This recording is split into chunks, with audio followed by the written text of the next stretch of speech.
Hi, this is Kavita GK, teaching intern from Vidya Poshak.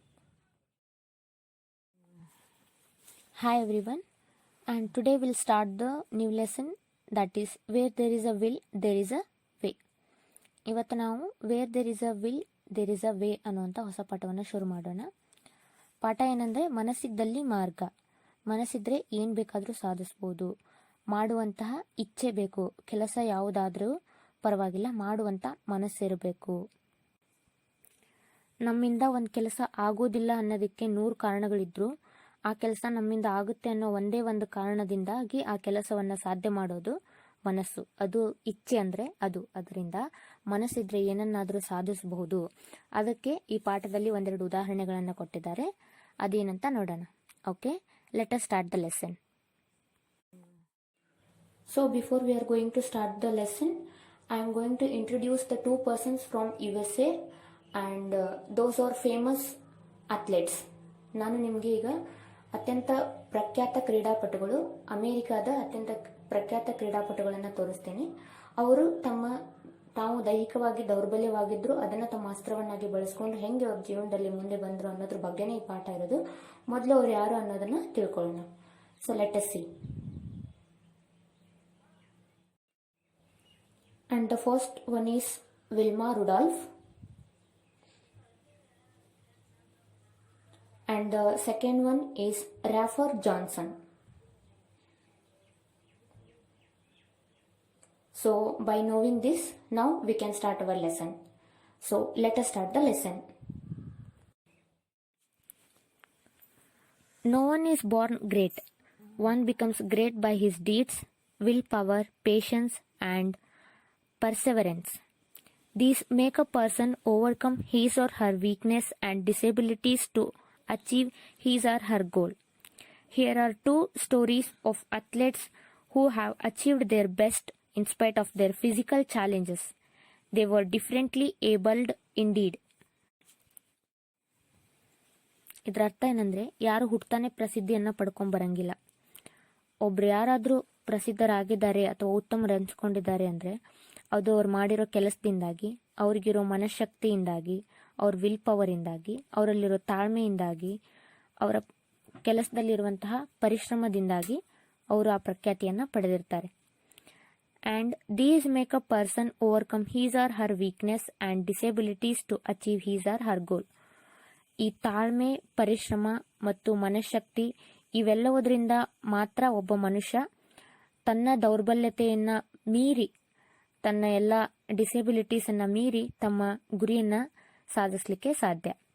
Here are 2 stories of athletes who have achieved their best. ಇಲ್ಲಿ ಅದೇ ಥರ 2 ಜನ ಕ್ರೀಡಾಪಟುಗಳ ಕಥೆಯನ್ನು ಕೊಡಲಾಗೈತಿ. ಯಾರು ಅವರ ಬೆಸ್ಟನ್ನು ಕೊಟ್ಟಿದ್ದಾರೆ, ಅವರ ದೈಹಿಕ ದೌರ್ಬಲ್ಯತೆಯನ್ನು ಮೀರಿ ವಾಸ್ತವವಾಗಿ ಅವರು ಏನನ್ನ ಸಾಧಿಸಿ ತೋರಿಸಿದ್ದಾರೆ ಅನ್ನುವಂತಹ 2 ಕಥೆಗಳನ್ನು ಇಲ್ಲಿ ಕೊಟ್ಟಲಾಗಿದೆ.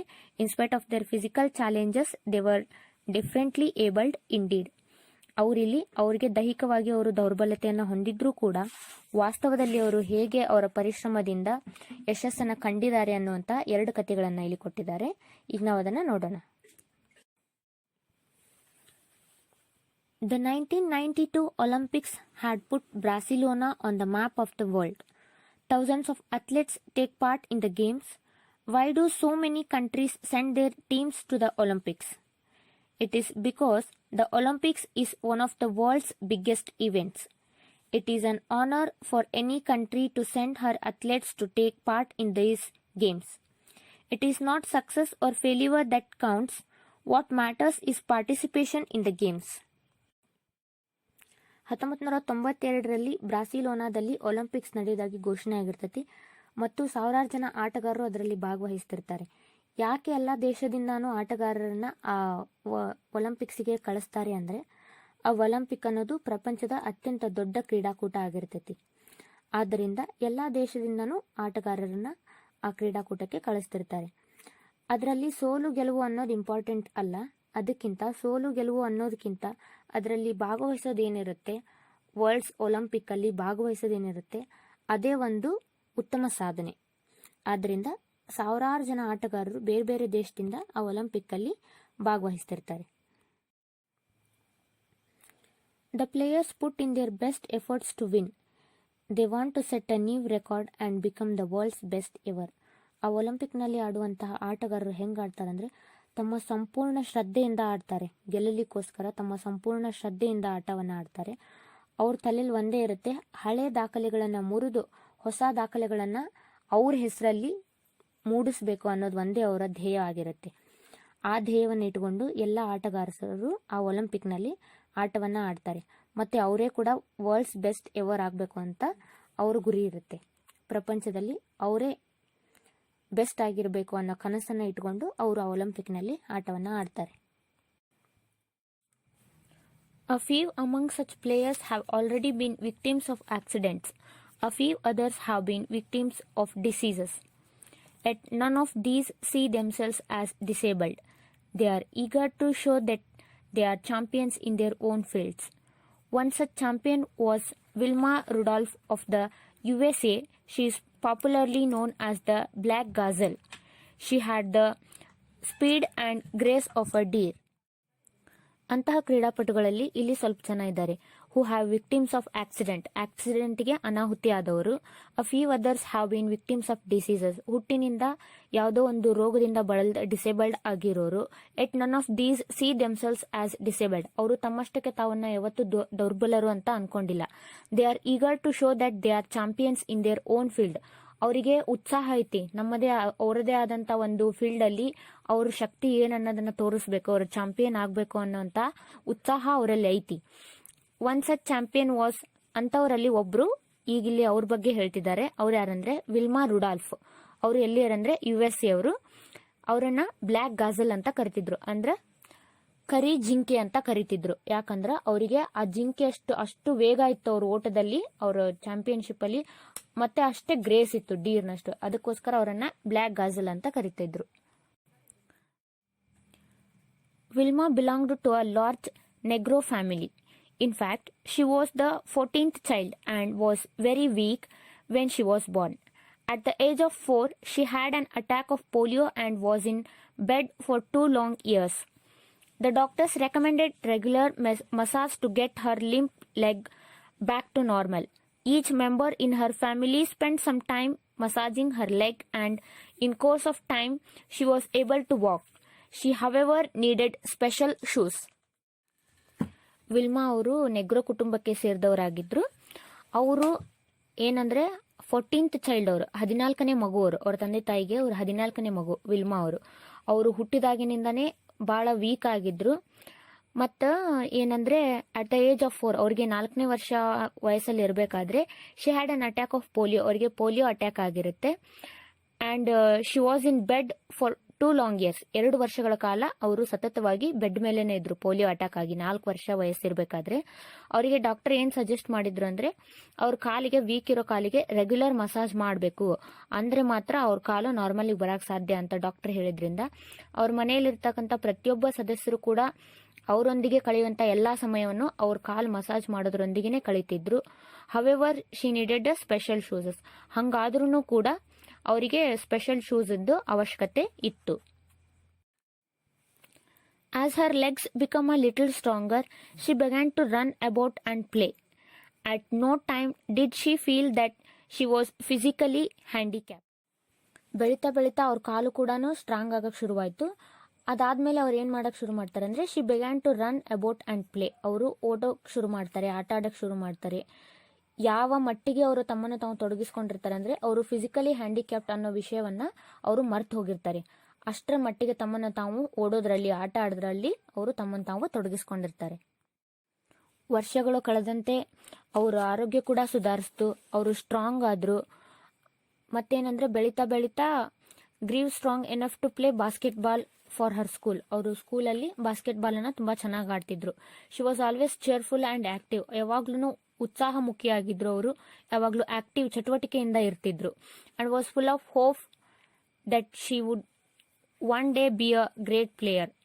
ಅವರಿಗೆ ತಮ್ಮಲ್ಲಿ ಒಂದು ಕಾನ್ಫಿಡೆನ್ಸ್ ಇತ್ತು, ಒಂದು ಅವರಲ್ಲಿ ಭರವಸೆ ಇತ್ತು ಅವರಲ್ಲಿ, ನಾನು ಒಂದಲ್ಲ ಒಂದು ದಿನ ಪ್ರಸಿದ್ಧ ಆಟಗಾರ್ತಿ, ಪ್ರಖ್ಯಾತ ಆಟಗಾರ್ತಿ ಆಗ್ತೀನಿ ಅನ್ನುವಂತಹ ಮನೋಭಾವನೆ ಅವರಲ್ಲಿ ಇತ್ತು. A trainer of athletes happened to meet her one day. He saw that she was a talented girl and could become a sprinter. She took regular lessons from his coach, which helped her join the American Olympics team that went to Melbourne. At the next Olympics in Rome, she became a superstar and won 3 gold medals. She used to say joggingly, I run fast because mine is a large family and I need to get to the dining table first. A trainer of athletes happened to meet her one day. ಒಂದಿನ ಟ್ರೇನರು ಏನು ಮಾರ್ಗದರ್ಶಕರಂತ ಏನಿರ್ತಾರೆ, ಆಟದಲ್ಲಿ coach ಅಂತ ಏನಿರ್ತಾರೆ, ಅವರು ಇವರನ್ನ ಭೇಟಿಯಾಗುವಂಥ ಸಮಯ ಬಂದಿರುತ್ತೆ. He saw that she was a talented girl. ಆ ಕೋಚ್ಗೆ ಅನ್ಸುತ್ತೆ ಈ ಹುಡುಗಿ ತುಂಬ ಪ್ರತಿಭಾನ್ವಿತ ಹುಡುಗಿ ಅಂತ ಅನ್ಸುತ್ತೆ. ಮತ್ತೆ ಸ್ಪ್ರಿಂಟರ್ ಕೂಡ, ಇವಳು ಪ್ರಸಿದ್ಧ ಆಟಗಾರಿ ಆಗ್ತಾಳೆ ಅಂತ ಅವ್ರಿಗೆ ಅನ್ಸುತ್ತೆ. ಮತ್ತೆ ಅವಳು she took regular lessons from this coach. ಈ ಕೋಚಿಂದ ಅವಳು ದಿನಾನೂ ಪಾಠ ಕಲಿತಾ ಹೋಗ್ತಾಳೆ. Which helped her join the American Olympic team. ಅದರಿಂದ ಅವ್ಳಿಗೇನು ಸಹಾಯಕ ಆಗುತ್ತೆ ಅಂದರೆ ಅಮೇರಿಕನ್ ಒಲಿಂಪಿಕ್ ಟೀಮಲ್ಲಿ ಅವಳು ಸೇರ್ಕೊಳ್ತಾಳೆ. That went to Melbourne. At the next Olympic in Rome. Next ರೋಮಲ್ಲಿ ನಡೆಯೋ ಒಲಿಂಪಿಕ್ನಲ್ಲಿ she become a super star. ಅದರಲ್ಲಿ ಅವಳು ಭಾಗವಹಿಸಿ ಸೂಪರ್ ಸ್ಟಾರ್ ಆಗ್ತಾಳೆ ಮತ್ತು 3 ಗೋಲ್ಡ್ ಮೆಡಲನ್ನು ಆ ರೋಮ್ನಲ್ಲಿ ನಡೆದಂಥ ಒಲಿಂಪಿಕ್ಕಲ್ಲಿ ಅವಳು ಗೆದ್ಕೋತಾಳೆ. She used to say jokingly, I ran first because mine is a large family and I need to get to the dining table first. ಅವರು ಜೋಕ್ ಮಾಡ್ತಿರ್ತಾರೆ. ಏನಂತ ಫಸ್ಟ್ ಮಾಡ್ತಾರೆ ಅಂದರೆ, ನಾನು ತುಂಬ ಜೋರಾಗಿ ಓಡೋದನ್ನು ಕಲಿಬೇಕು, ಯಾಕಂದರೆ ನಂದು ಭಾಳ ತುಂಬ ದೊಡ್ಡ ಕುಟುಂಬ. ಆಗಲೇ ಹೇಳ್ದಂಗೆ ಅವರು 14ನೇ ಮಗು ಅವ್ರ ಮನೆಯಲ್ಲಿ. ಅಂದರೆ ಅವ್ರಕ್ಕಿಂತ ಚಿಕ್ಕವ್ರು 13 ಮಕ್ಕಳು ಪ್ಲಸ್ ಅವ್ರ ಪೇರೆಂಟ್ಸ್ ಇಬ್ಬರು. ಅಂದರೆ ಅಷ್ಟು ದೊಡ್ಡ ಕುಟುಂಬ ಅವ್ರದ್ದು. ಸೊ ನಾನು ಎಷ್ಟು ಜೋರಾಗಿ ಓಡೋದು ಕಲಿಬೇಕು ಅಂದರೆ, ನಮ್ಮ ಮನೆಯದು ತುಂಬ ದೊಡ್ಡ ಫ್ಯಾಮಿಲಿ ನಮ್ದು. ಡೈನಿಂಗ್ ಟೇಬಲ್ಗೆ ನಾನು ಫಸ್ಟ್ ಹೋಗಬೇಕು, ಅಷ್ಟು ಜೋರಾಗಿ ಓಡೋದನ್ನು ಕಲಿಬೇಕು ಅಂತ ಅವರು ಜೋಕಿಂಗ್ ಅಲ್ಲಿ ಹೇಳ್ತಿರ್ತಾರೆ. Another champion who suffered a lot as a boy was Rafer Johnson. When he was only 12, his left leg was badly crushed in a machine. The front of one of the toe was hanging out as though it would fall off. The surgeon who treated him feared that the entire leg might have to be cut off. Rafer was very much upset. All the time he was in bed, he prayed to God for his mercy. He grew better day by day and the surgeon could finally save his leg, but it did not heal completely. ಇದೇ ಥರ ಮತ್ತೊಬ್ಬ ಆಟಗಾರರು ತಮ್ಮ ದೌರ್ಬಲ್ಯತೆಯನ್ನು ತಮ್ಮ ಶಕ್ತಿಯಾಗಿ ಪರಿವರ್ತನೆ ಮಾಡಿಕೊಂಡ ಮತ್ತೊಬ್ಬ ಆಟಗಾರರು ಯಾರಂದರೆ ರಾಫರ್ ಜಾನ್ಸನ್ ಅವರು. ಅವರು 12ನೇ ವಯಸ್ಸಲ್ಲಿ ಇರಬೇಕಾದ್ರೆ ಅವ್ರ ಎಡಗಾಲು ಮಷೀನ್ಗೆ ಸಿಲುಕು ಹಾಕೊಂಡು ಕ್ರಶ್ ಆಗಿರುತ್ತೆ. ಎಷ್ಟು ಪ್ರಮಾಣದ ಮಟ್ಟಿಗೆ ಗಾಯ ಆಗಿರುತ್ತಂದ್ರೆ ಆ ಕಾಲನ್ನೇ ತೆಗೆದು ಬಿಡಬೇಕು ಅನ್ನೋಷ್ಟರ ಮಟ್ಟಿಗೆ ಅವ್ರ ಕಾಲು ಕ್ರಶ್ ಆಗಿರುತ್ತೆ ಮಷೀನಲ್ಲಿ. The front of one of the toe was hanging out as though it would fall off. ಹೆಂಗಾಗಿರುತ್ತಂದ್ರೆ ಒಂದು ಟೋ ಫ್ರಂಟಲ್ಲಿರುವಂಥ ಅವರ ಎಡಗಾಲ ಬೆರಳು ಕೂಡ ಹ್ಯಾಂಗಿಂಗ್ ಆಗಿರುತ್ತೆ, ಅಂದರೆ ಅಲುಗಾಡ್ತಿರುತ್ತೆ. ಇನ್ನೇನು ಹೊರಗೆ ಬರುತ್ತೆ ಅನ್ನೋಷ್ಟರ ಮಟ್ಟಿಗೆ ಅದು ಅಲುಗಾಡೋಷ್ಟರ ಮಟ್ಟಿಗೆ ಅಷ್ಟು ಪ್ರಮಾಣದ ಗಾಯ ಅವ್ರ ಕಾಲಿಗೆ ಆ ಮಷಿನ್ ಕ್ರಶ್ ಅಲ್ಲಿ ಆಗಿರುತ್ತೆ. ಆದರೂ ಕೂಡ the surgeon who treated him feared that the entire leg might have to be cut off. ಆ ಕಾಲನ್ನ ಆಪರೇಷನ್ ಮಾಡಿದಂಥ ಡಾಕ್ಟರ್ಗೂ ಕೂಡ ಒಂದು ಕ್ಷಣಕ್ಕೆ ಭಯ ಆಗಿತ್ತು, ಎಲ್ಲಿ ಇಡೀ ಕಾಲನ್ನ ತೆಗೆಯುವಂಥ ಪರಿಸ್ಥಿತಿ ಬರ್ತೇನೋ ಅಂತ.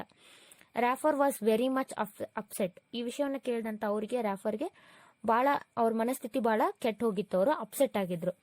All the time he was in bed. ಅವರು ಬೆಡ್ ಮೇಲೆ ಇದ್ದಾಗ ಪ್ರತಿ ಸಲನೂ ದೇವ್ರ ಹತ್ರ ಕೇಳ್ಕೊತಿದ್ರು, ನನಗೆ ಕರುಣೆ ತೋರಿಸು ಅಂತೇಳಿ. He grew better. ಬೆಳೀತಾ ಬೆಳೀತಾ day by day and the surgeon could finally save this leg. ಹೋಗ್ತಾ ಹೋಗ್ತಾ ಅವರು ಟ್ರೀಟ್ಮೆಂಟ್ ಮಾಡ್ತಾ ಅವರ ಕಾಲನ್ನ ಡಾಕ್ಟರು ಉಳಿಸ್ಕೊಟ್ರು. But it did not heal completely. ಮಾಡಿದ್ರು ಅಂದ್ರೂ ಕೂಡ ಅದು ಸಂಪೂರ್ಣವಾಗಿ ಗುಣಮುಖ ಆಗಲಿಲ್ಲ. Rafer's interest in sports was so strong that he did not worry about his weak leg. He often had difficulty in wearing spiked shoes, but this did not stop him from having regular practice. He worked hard day and night and was finally selected for the Olympics. He took part in the decathlon and won the first place. He was called the greatest all-round athlete in the world. Rafer's interest in sports was so strong. ಅವರಿಗೆ ಆಟದಲ್ಲಿ ಬಹಳ ಆಸಕ್ತಿ ಇತ್ತು ರಾಫರ್ ಅವರಿಗೆ. ಅವರು ತಮ್ಮ ಬಲಹೀನ ಆಗಿದ್ದಂಥ ಕಾಲ್ ಬಗ್ಗೆ ಯಾವತ್ತೂ ಯೋಚನೆ ಮಾಡಲಿಲ್ಲ. He often had difficulty in wearing spiked shoes. ಅವರಿಗೆ ಸ್ಪೈಕ್ಡ್ ಶೂಸ್ ಅಂದರೆ ಐರನ್ ಪಾಯಿಂಟ್ ಇರುವಂಥ ಶೂಸನ್ನು ಹಾಕೊಳ್ಳಿಕ್ಕೆ ಕಷ್ಟ ಆಗ್ತಿತ್ತು ಅವ್ರಿಗೆ. ಸ್ಪೈಕ್ಡ್ ಶೂಸ್ ಅಂದರೆ ಅದಕ್ಕೆ ಐರನ್ ಪಾಯಿಂಟ್ ಇರುವಂಥ shoes. But this did not stop him from having regular practice. ಆದರೆ ಇದರಿಂದ ಏನು ಅವ್ರ ಪ್ರಾಕ್ಟೀಸ್ ನಿಲ್ಲಿಲ್ಲ. ಅವ್ರು ಹಗಲು ರಾತ್ರಿ ಕಷ್ಟಪಟ್ಟು ಹಾರ್ಡ್ ವರ್ಕ್ ಮಾಡಿದ್ರು ಮತ್ತು ಒಲಿಂಪಿಕ್ಕಿಗೆ ಸೆಲೆಕ್ಟ್ ಆದರು. He took part in the ಡೆಕ್ಲಾನಲ್ಲಿ ನಡೆದಂಥ ಒಲಿಂಪಿಕ್ಕಲ್ಲಿ ಅವರು ಭಾಗವಹಿಸಿ ಫಸ್ಟ್ ಪ್ಲೇಸಲ್ಲಿ ಸ್ಪರ್ಧೆಯನ್ನು ಗೆಲ್ತಾರೆ. ಇವ್ರಿಗೆ ಏನಂತ ಕರೀತಾರೆ ಅಂದರೆ he was called the greatest all round athlete in the world. ಎಲ್ಲ ಆಟಗಳಲ್ಲೂ ಅಷ್ಟೇ ಉತ್ತಮವಾಗಿ ಆಡ್ತಿದ್ರಂತ ಇವರಿಗೆ ಆಲ್ರೌಂಡ್ ಅಥ್ಲೆಟ್, ಅದು ಗ್ರೇಟೆಸ್ಟ್ ಆಲ್ರೌಂಡ್ ಅಥ್ಲೆಟ್ ಅಂತ ಇವರನ್ನ ಕರೀತಾರೆ. Both these champions had a dream. They set themselves a goal to achieve the dream. They walked with a will to reach this goal. They dreams came true and they become world famous athletes. ಈ ಎರಡೂ ಜನ ಆಟಗಾರರಲ್ಲಿ ಒಂದು ಮನಶಕ್ತಿ ಇತ್ತು. ಮನಸ್ಸಿದ್ದಲ್ಲಿ ಮಾರ್ಗ, ಪಾಠದ ಹೆಸರೇ ಹೇಳುವಂತೆ ಅವರಿಬ್ಬರಲ್ಲೂ ಮಾಡಬೇಕು, ಸಾಧಿಸಬೇಕು ಅನ್ನುವಂತಹ ಒಂದು ಮನಸ್ಸಿತ್ತು. ಅವರಿಗೆ ಒಂದು ಕನಸಿತ್ತು. They set themselves a goal to achieve the dream. ಅವರ ಕನಸನ್ನ ನನಸು ಮಾಡ್ಕೊಳ್ಳಿಕ್ಕೆ ಅವರು ಒಂದು ಗುರಿಯನ್ನ ಇಟ್ಕೊಂಡ್ರು. They worked with a will to reach. ಮನಸ್ಸಿಂದ ಕೆಲಸವನ್ನ ಮಾಡಿದ್ರು ಅವರ ಗುರಿಯನ್ನ ಮುಟ್ಲಿಕ್ಕೋಸ್ಕರ. ಮತ್ತೆ ಅವ್ರ ಕನಸು ನಿಜ ಕೂಡ ಆಯ್ತು. ದೆ ಬಿಕಮ್ ವರ್ಲ್ಡ್ ಫೇಮಸ್ ಅಥ್ಲೆಟ್ಸ್. ಇಡೀ ಪ್ರಪಂಚದಾದ್ಯಂತ ಪ್ರಖ್ಯಾತ ಕ್ರೀಡಾಪಟುಗಳಾದ್ರು ಅವರು. ಇದೆಲ್ಲ ಸಾಧ್ಯ ಆಗಿದ್ದು ಮನಸ್ಸಿದ್ರಿಂದ. ಅವರಿಗೆ ಮಾಡಬೇಕು ಅನ್ನೋ ಮನಸ್ಸಿತ್ತು. ಅದಕ್ಕೆ ಮನಸ್ಸಿದ್ದಲ್ಲಿ ಮಾರ್ಗ. So at the end of this session, I will have an activity for you people. That is, you have to write a paragraph on where there is a will, there is a way. ನೀವೆಲ್ಲ ಏನು ಮಾಡಬೇಕಂದ್ರೆ ಮನಸ್ಸಿದ್ದಲ್ಲಿ ಮಾರ್ಗ ಎನ್ನುವ ಗಾದೆ ಮೇಲೆ ನಿಮ್ಮ ಅನಿಸಿಕೆಯನ್ನು ಒಂದು ಟಿಪ್ಪಣಿ ರೂಪದಲ್ಲಿ ಬರಿಬೇಕು. Okay, thank you.